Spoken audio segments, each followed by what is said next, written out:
7 newborn babies were killed. 6 more almost didn't survive, and no one saw it coming. Because this wasn't happening in some dark alley, in some forgotten corner of the world. It was happening inside a hospital. The one place parents trust with their child's life. And the person doing it was standing right beside them, smiling, reassuring them, acting like everything was going to be okay. This is the story of Lucy Letby, and what she did will change the way you look at safe forever. To understand this story, you have to understand the world Lucy Letby chose to enter. Not just nursing, not just a hospital, a neonatal unit. Most people never set foot inside one, and if you've ever stood at the window of an NICU, watching a baby smaller than your hand fighting to breathe, then you already know that it is one of the most emotionally overwhelming places a human being can stand in. The air is different in there, quieter, more serious. Every sound the machines make carries meaning. Every breath feels like a small miracle in progress. Babies in neonatal units weren't supposed to be there yet. Some came too early, some came with conditions that needed watching, some were only there for a few days before they were strong enough to go home. But in those days, in that place, they were entirely dependent on the people around them. Nurses, doctors, monitors, machines, parents who could barely sleep, who stood over those tiny incubators with their hands pressed against the glass because they wanted desperately to touch what they could not yet hold. And into that world walked Lucy Letby. She had trained for this. She had chosen this ward. She was, by every external measure, exactly the kind of person you'd want beside your child. Quiet, composed, reliable. The kind of nurse who remembered details. The kind who talked to parents not just clinically but warmly, who made them feel seen even in the hardest moments. Colleagues remembered her as someone who worked hard, who stayed late, who didn't complain. No one who met Lucy Letby in those years would have chosen a word like dangerous to describe her. They would have said dedicated. They would have said caring. They would have said she was exactly where she belonged. That's the part that matters. Not just what she did, but who she appeared to be while she was doing it. The first time a baby collapsed unexpectedly, no one thought anything unusual was happening. In a neonatal unit, the unexpected isn't unusual. These babies are fragile, their systems are developing. Things go wrong sometimes, even when everything is being done right. Doctors and nurses in that world carry a particular kind of grief, the knowledge that despite their best efforts, not every fight is won. So when a baby deteriorated without warning, the explanation was what it had always been: complications, the weight of prematurity, a system that wasn't yet strong enough. One of those things. But then it happened again. A different baby, a different shift, but the same sudden, unexplained collapse. And again, the explanations came. Carefully, medically, reasonably, and again, everyone moved forward. Then it happened again, and again, and again, and again. Something inside the unit began to shift, not all at once, not dramatically, but slowly, the way unease builds in a place you thought was safe. A few doctors started talking quietly, not accusations, they weren't ready for that, just observations. A pattern that made them uncomfortable. Because when you work in medicine long enough, you develop a sense for the difference between tragedy and something else, and what they were watching didn't feel right. They looked at the data, they looked at the timelines, they looked at who was working when each incident happened, and one name kept appearing. Not occasionally, not as a coincidence, consistently, persistently, across cases that had no other connection to each other. Lucy Letby. Some of them wanted to dismiss it. Of course they did, because what they were implying, what the data was pointing toward, was something so dark, so fundamentally contrary to everything a nurse is supposed to be, that accepting it felt almost impossible. This was a person they had worked beside, a person who had held babies and talked parents through the worst nights of their lives. a person who, as far as anyone could see, was doing her job. But the numbers didn't care about how she seemed. The numbers said something was wrong. What investigators would later piece together, painstakingly, case by case, was not the story of someone who acted in rage or desperation or visible instability. This was not a story about someone who snapped. It was the story of someone who was careful. Some babies were found to have air in their bloodstreams, not a naturally occurring condition, not something that happens without cause. Others had dangerously low sugar, despite no medical explanation. Feeding tubes that had been fine an hour earlier were somehow compromised, collapses that followed no recognizable medical pattern.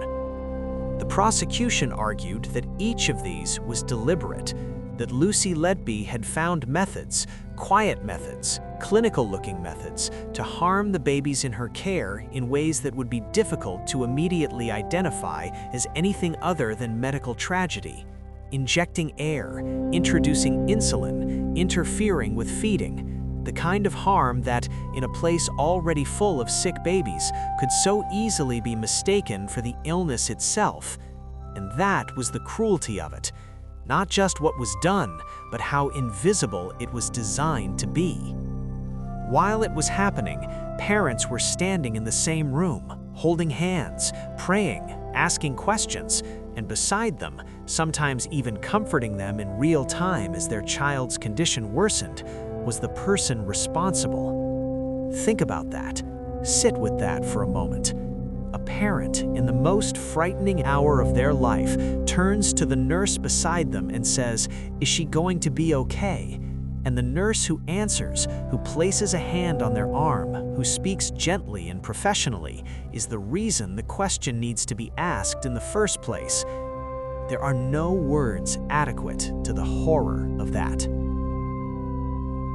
Here is the part of this story that is hardest to sit with, not because it makes anyone a villain, but because it is so deeply, painfully human. Some doctors spoke up early. They saw the pattern.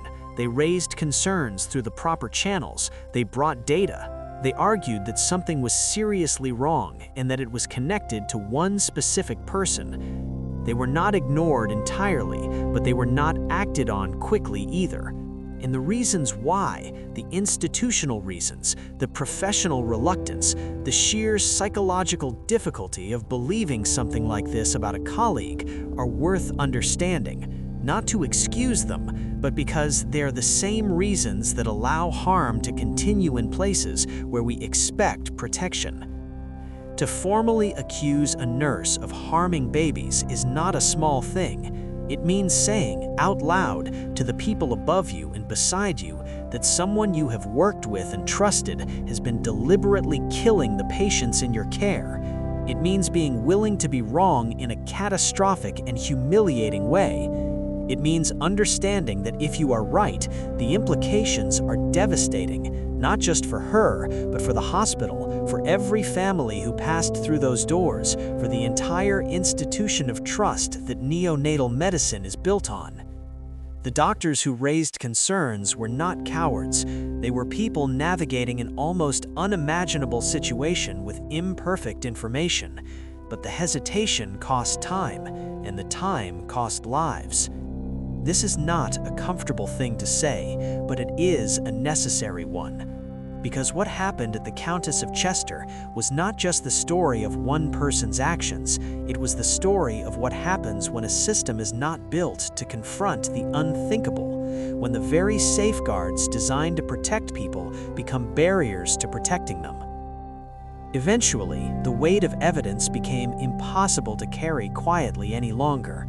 Formal investigations began, records were pulled, shift schedules were laid over incident timelines like transparencies, one on top of the other, until the overlap became undeniable. Every case was revisited, every collapse, every death, every moment that had been explained and filed away and mourned and moved on from.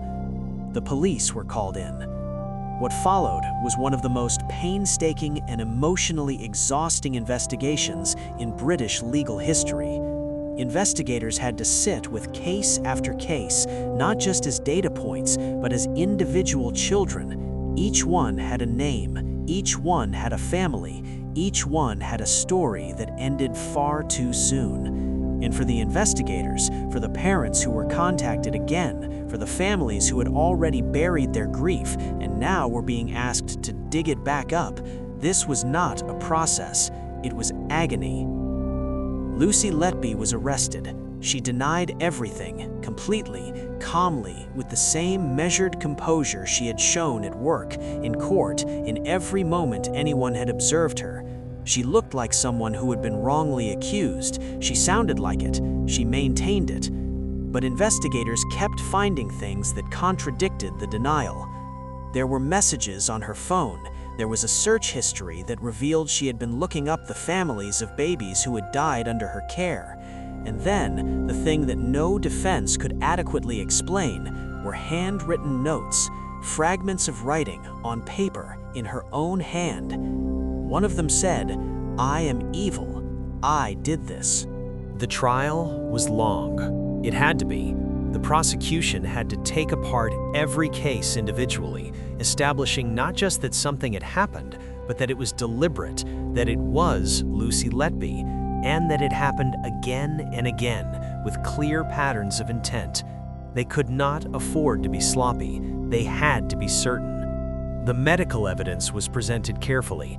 The air and blood streams, the unexplained insulin, the disturbed feeding tubes. Expert witnesses walked the jury through what each of these meant and what they ruled out. They showed how, in each case, natural causes were insufficient to explain what had happened. The timeline evidence was laid out, shift by shift, day by day. The correlation between Letby's presence in the incidents wasn't something that could be explained away by chance. And then there were the notes. It is impossible to listen to a person's own words read aloud in a courtroom, words they wrote to themselves in private, words that say, "I am evil, I did this," and not feel the full weight of what is being uncovered. These were not overheard confessions. They were not coerced.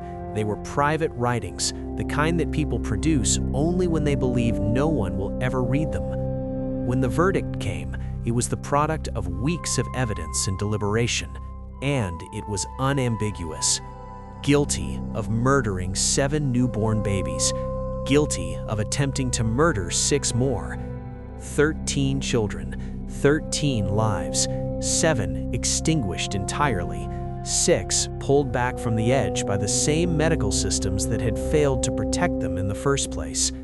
Her sentence? A whole life order. Under UK law, this is the most severe sentence available. No parole, no possibility of release. She will die in prison. The judge said, in passing the sentence, words to the effect that she had shown no remorse, no empathy, no acknowledgement of what she had taken.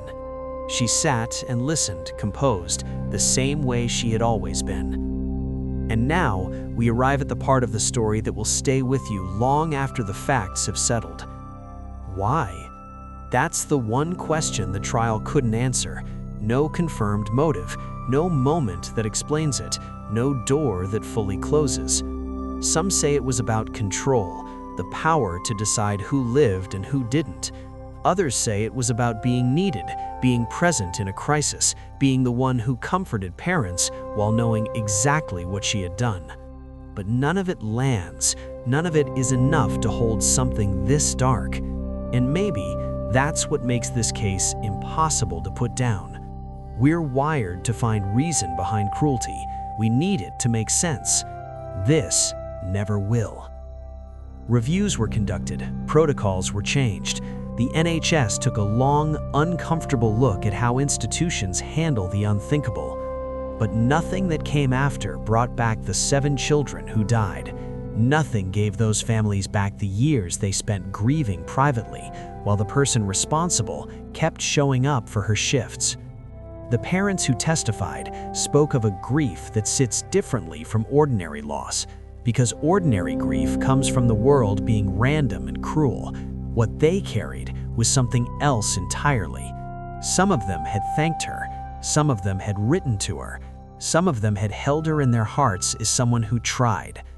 Learning the truth of what happened in those rooms didn't just break them again, it broke them differently.